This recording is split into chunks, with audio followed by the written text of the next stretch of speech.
ब्रह्मानंदं परमसुखदं केवलं ज्ञानमूर्तिं द्वन्द्वातीतं त्रिगुणरहितं तस्यमस्यादिलक्ष्यम् एकं नित्यं विमलमचलं सर्वधी साक्षिभूतं भावातीतं गगनसदृशं सद्गुरुं तं नमामि। ओम गुरु ब्रह्मा गुरु विष्णु गुरुदेवो महेश्वरः गुरु साक्षात् परब्रह्म तस्मै श्री गुरुवे नमः। ध्यानमूलं गुरुमूर्ति पूजामूलं गुरुपदं मंत्रमूलं गुरुर्वाक्यं मोक्षमूलं गुरुकृपा। सद्गुरु भगवान की जय, स्वामी जी महाराज की जय। शिवोहम जो अपन गीता का आज 47वां सूत्र ले रहे हैं। सूत्र ऐसा है कि योगिनामपि सर्वेषां मद्गतेनान्तरात्मनः श्रद्धावान् भजते यो मां समे युक्ततमो मतः। योगिनाम् अपि सर्वेषां मद्गतेन अंतरात्मना श्रद्धावान् भजते यः मां सः मे युक्तमः मतः। योगिनाम योगियों में अपि भी यह यानी जो सर्वेषाम संपूर्ण मद गतेन मुझ में लगे हुए अंतरात्मना अंतर आत्मा से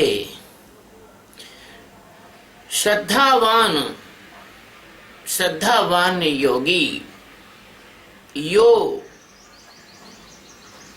यो का मतलब होता है जो, यह मतलब जो, माम मुझको, सह वह योगी, में मुझे, युक्तमः परम श्रेष्ठ, मतः यानी मान्य है। संपूर्ण योगियों में जो श्रद्धावान योगी मुझ में लगे हुए अंतरात्मा से मुझको निरंतर भजता है, वह योगी मुझे परम श्रेष्ठ मान्य है।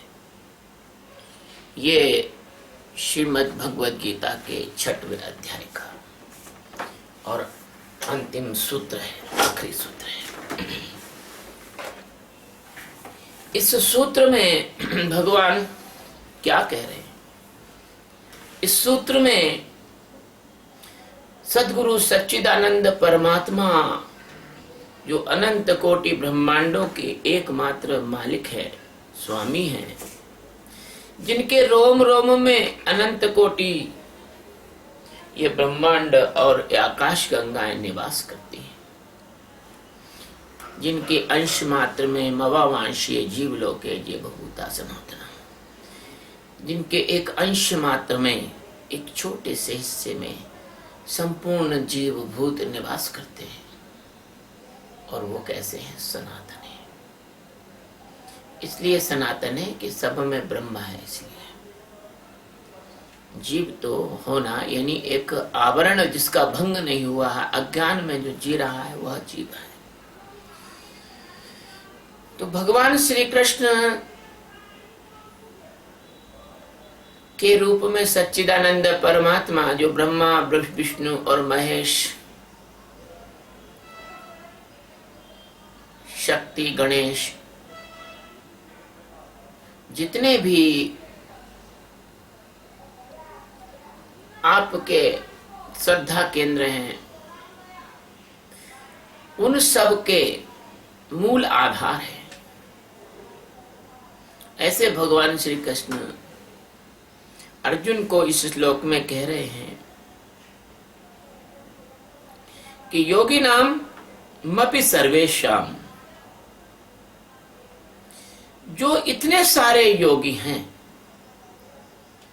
जो सभी योगी हैं, जिन्होंने परमात्मा को अपने अंदर साक्षात कर लिया है, परमात्मा को जिन्होंने जान लिया है, परमात्मा में जो जीने लग गए,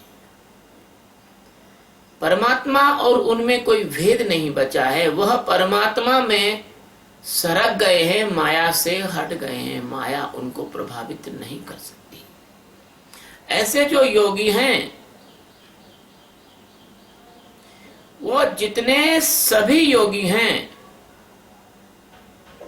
उनमें कोई तो ऐसा होता है जो पराकाष्ठा को प्राप्त होता है, और कोई ऐसा होता है जो नया नया अभी इसको ज्ञान हुआ है, अभी उसमें वह परिपक्वता नहीं आई है, उतना जिया नहीं है। एक तो होता है जो पीएचडी करने के लिए किसी गाइड के पास जाता है।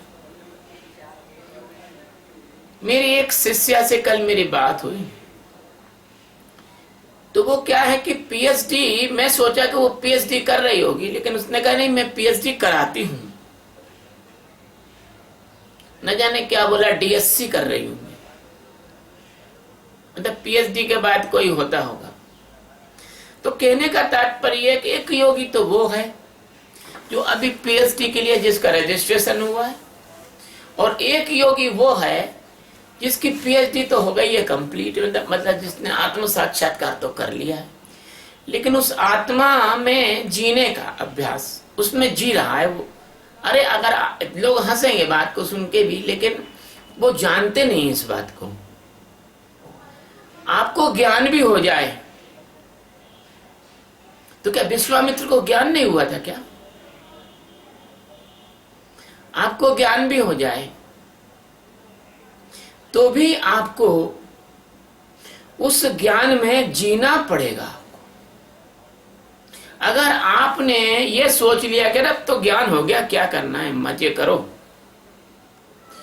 तो आपका अंतःकरण आपको फिर दबोच सकता है बाद में। आपको जरा सी भी गफलत, लापरवाही नहीं करना है। इसलिए भगवान कहते हैं कि योगी नाम मपि सर्वेशाम, उन योगियों में भी, उन समस्त योगियों में भी मद्गतेन अंतरात्मा, मेरे में ही उसकी निरंतर गति होना चाहिए। ये नहीं कि बच्चे परेशान कर रहे हैं या बच्चों को कोई तकलीफ हो गई तो परमात्मा का होश छोड़ के बच्चों की फिक्र चिंता में चले गए, ये अंतःकरण दबोच लिया। क्योंकि ये मन एक फंदा नहीं रखता, इसके पास करोड़ों अरबों फंदे हैं, और आपको बिल्कुल पक्के से कह देगा नहीं ये तो बहुत जरूरी है, ये हम नहीं करेंगे तो कौन करेगा। लेकिन आप करो, करने में छूट है, करने में परेशानी नहीं, लेकिन करने में आपका होश नहीं जाना चाहिए। तो इस स्थिति को कहते हैं मद गति ना, मेरी गति, मेरी ओर ही उसकी गति होना चाहिए, मेरी, मुझे ही, जो मेरा स्वरूप उसको बोध हुआ है उसको ही संभालते हुए उसको जीना चाहिए। ये अंतिम बातें हैं, ये सबके काम की बातें नहीं हैं, ये किसी के और के काम की बात नहीं है, ये उस व्यक्ति के काम की बात है जो परमात्मा को साक्षात्कार करके और इस माया से निकलना चाहता है। जो ये कहते हैं ना कि हमको तो बार बार जन्म लेना और भजन करना, उनके काम की बात नहीं है। वो बार बार जन्म लो, भजन करो, हमको कोई आपत्ति नहीं है, क्योंकि ये आपकी स्वतंत्रता है, आपका जीवन है, हम इसमें क्यों बाधा डालें। ये उनके काम का है कि अब लो नसानी अब न नसे, अब मैं तो अभी तक परमात्मा को ना प्राप्त कर सका, अब मैं प्राप्त करूंगा और इस जन्म मरण के चक्र से मुक्त हो जाऊंगा। ये उनके काम की बात है। तो भगवान कहते हैं कि अगर उसमें तुम निरंतर मुझको भजता है, भजने का मतलब भाई साहब वो नहीं है जो दुनिया समझती है। भजन का मतलब वो नहीं है कि राम राम सीता राम, जय सिया राम जय सिया राम, मंगल भवन मंगल हारी हरी, जय सिया राम जय जय सिया राम। ये भजन नहीं है। ये तुम्हारे लिए ठीक है भजन है, क्योंकि तुम अभी उस श्रेणी में नहीं आए हो। ये ऐसा कहते हैं ना कि राम नाम सत्य है, सत्य बोलो गत्य है। तो राम का नाम तो सत्य है, ये तो बात पक्की है, लेकिन सत्य बोलने से गति नहीं होगी आपकी। ये वाणी का सत्य सत्य नहीं है, सत्य जाने गत्य है। वाणी का सत्य सत्य नहीं है। एक संत थे, वो एक वृक्ष के नीचे तपस्या कर रहे थे। जो भी उनका स्तर था वो कर रहे थे, लेकिन उनका एक दृढ़ भाव था कि वो झूठ कभी नहीं बोलते थे, और मौनी भी थे, मौन थे। एक गाय किसी कसाई के हाथ से छूट के वहां से निकल गई। बेचारी गाय अपनी जान बचाते हुए झाड़ियों में जाके छिप गई। गाय का भी, आप अभी गाय को जानते नहीं। गाय तो मनुष्य से ज्यादा समझदार है, मनुष्य से ज्यादा सरल है, तरल है, निर्मल है। गाय की आंख में कभी झांक के देखना, ऐसी पवित्रता तो आपको कहीं देखने को नहीं मिल सकती।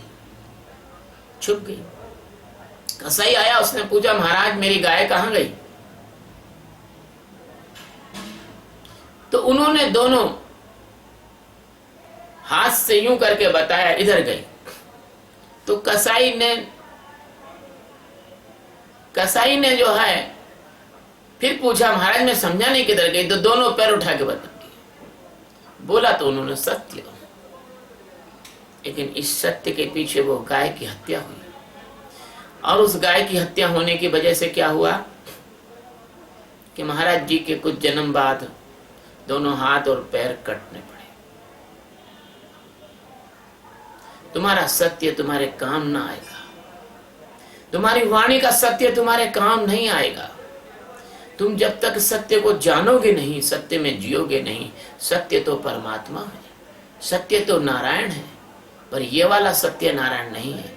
आत्मा ही सत्य है, शिव ही सत्य है, शिव ही सुंदर है। तो उस शिवत्व में, उस शिवोहम में, उस सत्य में जीना होगा। इसको भजन कहते हैं। भ यानी भरा हुआ, जय यानी जगत में, जन जन में, यह भजन है। वह जन जो जन जन में भरा परमात्मा है, उसको जानकर उस परमात्मा में जीना, यह भजन है।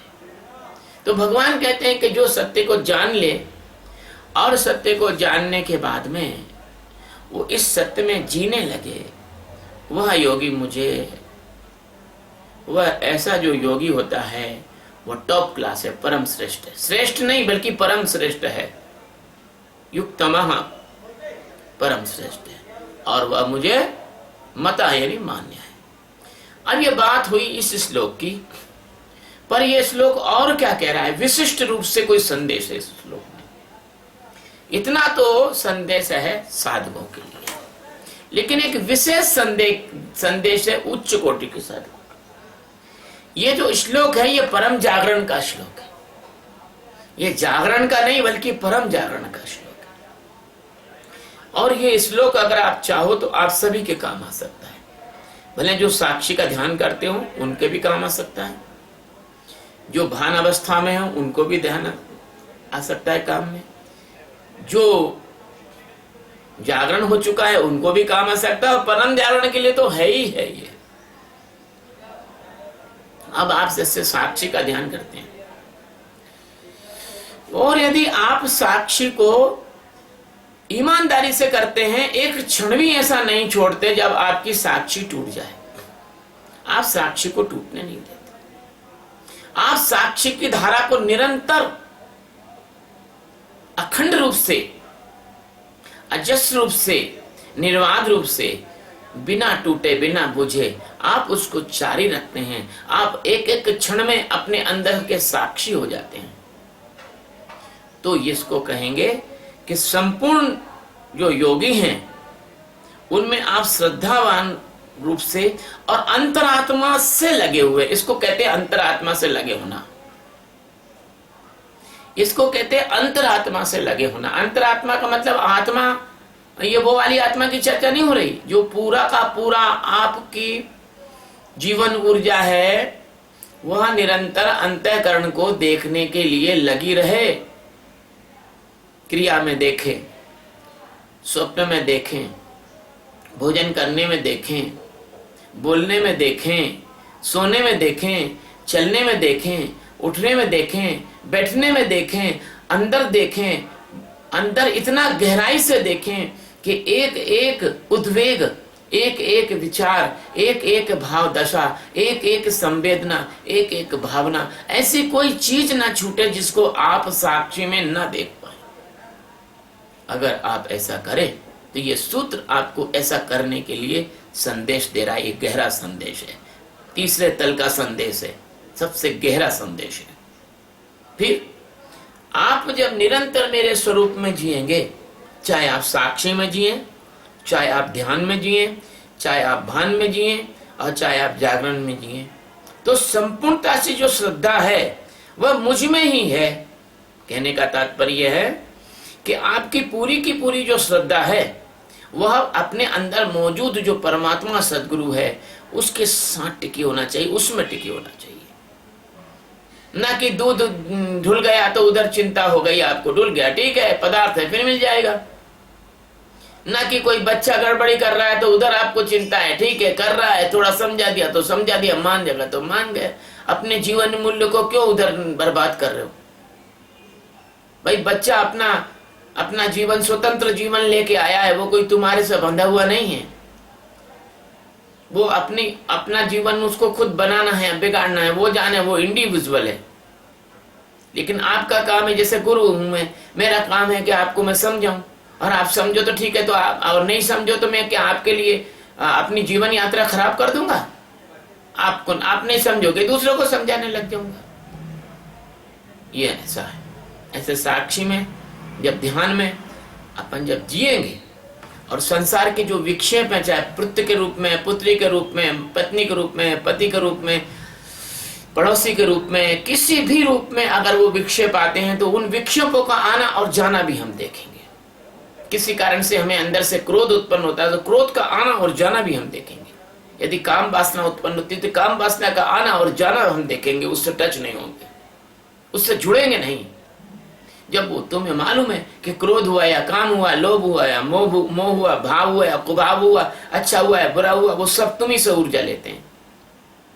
वो सब तुम्हारा ही ऊर्जा लेकर तुम ही को बेवकूफ बनाते हैं, मूर्छा में डालते हैं। तो हम उनको देखेंगे। इसको कहते हैं कि संपूर्णता से श्रद्धा पूर्वक मुझ में जीना। तो ऐसा योगी, चाहे वो ध्यान में हो, भान में हो, जागरण में हो, चाहे वो परम जागरण में हो, साक्षी में हो, ऐसा योगी सबसे श्रेष्ठ है, परम श्रेष्ठ है। ऐसा मेरा मत है। भगवान कह रहे ऐसा मेरा मत है। अर्थात यह परम जागरण का जो सूत्र है, आप आत्मा में जाग गए परंतु आप उसमें दृढ़ता से नहीं जी रहे हैं, तो आपका जागरण आपके चेतन से अचेतन में नहीं जा पाएगा। आप जब तक होश में हैं तब तक अगर आप ठीक से नहीं जगे तो बाई द वे कभी आपको मूर्छा आ गई या क्लोरोफार्म सूंघा दिया गया या आपको किसी कारण से आपका सिर टकरा के आप कोमा में चले गए, तो आप फिर कैसे जगोगे इसमें? तब तो आपकी और मूड संसारी की दोनों की एक ही गति हो जाएगी, तो फिर आप योग भ्रष्ट हो जाओगे। आपको अगला जन्म लेना पड़ेगा। और यदि आप निरंतर रूप से चेतन में जगे तो धीरे धीरे क्या होगा कि ये जो जागरण है आपका स्वप्न में उतरेगा और स्वप्न में आप जाग जाएंगे, और फिर यही जागरण आपका सुसुप्ति में उतरेगा तो सुसुप्ति में आप जाग जाएंगे। और जैसे ही आप सुसुप्ति में जगे कि आपको परम जागरण घटित हो गया, और परम जागरण एक बार घटित हो गया तो किसी के बाप की दम नहीं है कि आपको फिर मोक्ष से वंचित कर दे। क्यों कि फिर अगर आपका भले अकाल में मृत्यु हो जाए या आपका एक्सीडेंट भी हो जाए या आपको कोई किसी कारण से ऑपरेशन होना पड़े, डॉक्टर आपको क्लोरोफार्म सूंघाए, तो भी आप बेहोश अवस्था में भी जागे रहोगे। ये इतना बड़ा सूत्र है, ये जो गीता का 6वें अध्याय का अंतिम सूत्र है, ये बहुत गहरा सूत्र है। ये योग निष्ठा का सबसे कीमती सूत्र है। जब आप उस चरम अवस्था को, आपका जो चेतन है, उस चेतन से यह जागरण अचेतन में प्रवेश कर लेगा।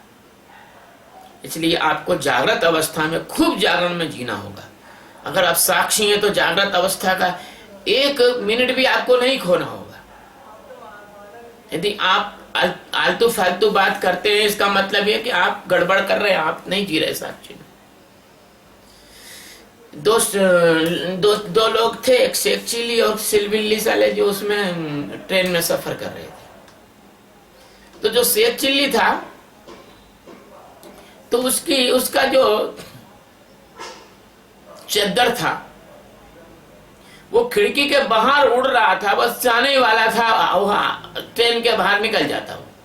तो सिलबिल्ली ने कहा शेख चिल्ली से कि शेख चिल्ली देखते रहे, चद्दर उड़ जाएगा, संभाल ले जरा।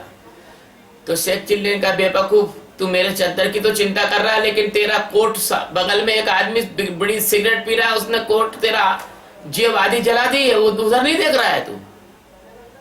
तो ऐसे तुम लोग दूसरों का चद्दर उड़ रहा है उसकी चिंता कर रहे हो, लेकिन तुम्हारी जेब जल रही है उसकी चिंता नहीं कर रहे हो। तुम 1 मिनट के लिए भी साक्षी में से हटे कि तुम्हारी जेब जली, 1 सेकंड के लिए भी साक्षी से हटे कि मन ने तुम्हारे पे कब्जा किया। यह सूत्र बता रहा है इस बारे में। इसलिए आप अगर जागृत अवस्था में खूब जागरण में जीना सीख गए और आपने जागृत अवस्था में जागरण को संभाल लिया, तो यह आपका जो जागरण है वो अचेतन में जाना शुरू कर देगा। और अचेतन की पहली अवस्था स्वप्न है। यदि आपने स्वप्न में आप जाग गए, स्वप्न में स्वप्न के दृष्टा हो गए, आपका शरीर सो रहा है, स्वप्न आ रहे हैं, आप स्वप्न को वैसे ही देख रहे हैं जैसे दिन में आप अपने विचार को देख रहे थे, आप स्वप्न को भी वैसे ही देखने लग गए, तो आप स्वप्न अवस्था में जाग जाते हैं। तो जागना स्वप्न, इसमें कुछ साल लगते हैं। ऐसा नहीं होता कि आज तो कल से ही हो गया, नहीं, इसमें कुछ वर्ष लगते हैं। साधक को धैर्य रखना चाहिए। मेरी एक इजराइल की शिष्या है, मुझे पूछ रही, गुरुजी आज तो मैंने शांत अवस्था नहीं आई है, आज तो शांत अवस्था मेरे को क्यों नहीं आई है, आपने शांत अवस्था क्यों नहीं भेजी है? अरे बाबा, तेरी शांत अवस्था तेरे ऊपर निर्भर करती है, मुझ पर निर्भर नहीं करती है। तू जितना साक्षी में रहेगी उतना शांत अवस्था जल्दी आएगी। और शांत अवस्था आ गई तो शांत अवस्था का मुझे आज अनुभव नहीं हुआ। अरे शांत अवस्था का अनुभव होता है, शांत अवस्था यानी शांत, और उसका अनुभव कर लिया मतलब अशांत। तुम उसकी चिंता कर रहे हो, अरे शांत अवस्था का अनुभव, तो फिर तुमको एक नए प्रकार का मन ने एक नए प्रकार की बदमाशी शुरू कर दी कि शांत अवस्था आने वाली, उसको मालूम है कि आदमी शांत रहेगा, इसको कैसे शांति में अशांति में डाला जाए, शांति में कैसे इसको अशांत किया जाए। तो वो एक फिक्र लगा देता, और शांत अवस्था तो आ ही नहीं रही, और आ गई तो और आ गई भैया, चली ना जाए। अरे ये है। तो इस प्रकार से अगर आप चेतन में पूरी तरह से सजगता पूर्वक जियोगे, क्योंकि ध्यान तो देखो तुमको बेफिक्री और निर्भय करता है, तुम इसमें भी भय, तुम्हारा भय, तुम मतलब उसमें जहर तो जेब में डाले घूम ही रहे हो, डाल ही देते हो हर चीज में। जैसे जो है कुछ लोगों को शौक रहता है ज्यादा नमक खाने का, तो थाली उनके सामने आई तो पहले नमक उठा के सब में डाल लेते हैं। उनको ये नहीं मालूम कि इसमें पर्याप्त नमक होगा कि नहीं होगा, वरना खारा खा लेंगे, नमक डाल देंगे। ऐसे तुम नमक डालने की, अशांति डालने की तुम मशीन हो ही हो। तो इस प्रकार से तो जो है, जब तुम इस चेतन अवस्था में जब तुम जाग रहे हो तो जागरण का अभ्यास करोगे। अगर तुम सजगता का अभ्यास करोगे, या साक्षी में तो साक्षी का अभ्यास करोगे, या ध्यान में तो ध्यान का अभ्यास करोगे, यदि भान में है तो भान का अभ्यास करोगे, यदि जागरण में हो तो जागरण का अभ्यास करोगे, तो क्या होगा कि स्वप्न अवस्था में भी आप जाग जाओगे। स्वप्न चलते रहेंगे, आप स्वप्नों के दृष्टा हो जाओगे। तब क्या होगा, फिर जब स्वप्न अवस्था में आप अच्छी तरह से जाग गए, जब स्वप्न अवस्था में आप जाग गए, तो उसके आगे सुषुप्ति अवस्था है, उसमें आप जाग जाओगे। तभी तो कहते हैं कि समाधि का दिया अलग से जलने लग जाता है। तो वो तुम जो है ना समधन अधिष्ठान में जाग जाओगे कि अधिष्ठान या जगत का भवसागर के सेतु, सब विद्या के मूल है ब्रह्म ज्ञान के हेतु। आंखें फोड़ी रे अज्ञान ने मेरे सतगुरु किया उजास, सतगुरु दिव्य दृष्टि दे करते ब्रह्म प्रकाश। तो आपकी आंखें जो हैं वो अज्ञान फिर फोड़ नहीं पाएगा। आप एक बार अगर सुषुप्ति में जाग गए तो ये आपकी जो आदत है, ये जो स्ट्रीम है आपकी, आपको मालूम है कुछ वैज्ञानिकों ने चूहों पे अभ्यास किया, उनको ठीक 4 बजे निश्चित स्थान पर भोजन दिया, वो थोड़े दिनों बाद वो ठीक 4 बजे बिना घड़ी मिलाए अपने आप स्वयं वहां आ जाते थे और भोजन प्राप्त कर लेते थे। ऐसे ही तुम्हारा मन अभी काम वासना में भोजन प्राप्त करता है, इसलिए तुम्हारा मन काम वासना की तरफ जाता है, क्योंकि वहीं तुम्हें आनंद आता है, इसलिए तुम बिना किसी को बताए समझाए वहीं जाते हो। अगर तुम्हें यह ब्रह्म ज्ञान में तुम्हारा प्रवेश हो जाए, अगर तुम सुषुप्ति में जाग जाओ तो तुम्हें फिर कुछ करने की जरूरत नहीं है। पूरे का पूरा प्रवाह तुम्हारा जीवन ऊर्जा का वो उधर चलता जाएगा और तुम एक इसी शरीर में जीते जीते पर ब्रह्म परमात्मा हो जाओगे। तो तुम्हारे को किसी भी प्रकार से कोई भी संसार की माया कहीं से कहीं तक भी दुख और क्लेश नहीं पहुंचा पाएगी। तुम पूरी तरह से ब्रह्म में जीने लग जाओगे, तुम्हारा जीवन ब्रह्ममय हो जाएगा और तुम फिर जगत से क्या लेना देना है। ये जगत तो माया है, आज तक तो कोई इसको सुधार नहीं पाया। राम आए, कृष्ण आए, बड़े बड़े महापुरुष आए, ये संपूर्ण रूप से जगत कभी ऐसा नहीं हुआ, सतयुग में भी नहीं हुआ। कहां चक्कर में पड़े हो। 100 साल की जिंदगी है, चूहे जैसी औकात है। हाथी, बड़े बड़े हाथी तो धड़ाक से मृत्यु में धाम से गिर जाते हैं, अन चूहे जैसी औकात है और इसमें तुम चिंता कर रहे हो पूरे जगत की। कहां चक्कर में पड़े हो। अरे अपनी जो है अपने आप को सुधार लो। अपने आप को सुधारने का मतलब है परमात्मा को प्राप्त करना। तो ये इतना गहरा सूत्र है। इस सूत्र के अंत में जो भगवान कह रहे हैं कि जब इस प्रकार का तुम्हारा जागरण होगा तो एक समानांतर चेतना खड़ी हो जाएगी। एक तरफ तो संसार के कार्य हैं, नींद है, जागना है, कहाँ ऑफिस जाना है, परिवार में रहना है, ये सब होगा, और एक तरफ साथ साथ तुम्हारा जागना चलेगा। ये समानांतर चेतना तुम्हारी चलेगी। तब तुम जो है जीवन मुक्ति का वह परम आनंद प्राप्त करोगे, जिस आनंद का शब्द से वर्णन नहीं किया जा सकता। इट कांट डिस्क्राइब, ये कभी डिमोन्स्ट्रेबल नहीं, डिमोन्स्ट्रेशन नहीं हो सकता, इसको बताया नहीं जा सकता। मन जिसे जान नहीं सकता, वाणी की यहाँ गम में नहीं है ना। इसलिए ये श्लोक अब ये संपूर्ण होता है और भगवान की कृपा से, गुरु महाराज की कृपा से और गुरुदेव की चरणों की कृपा से आज यह 6ठा अध्याय पूरा होता है। अब हम अगली बार जो प्रवचन लेंगे वो 6ठे अध्याय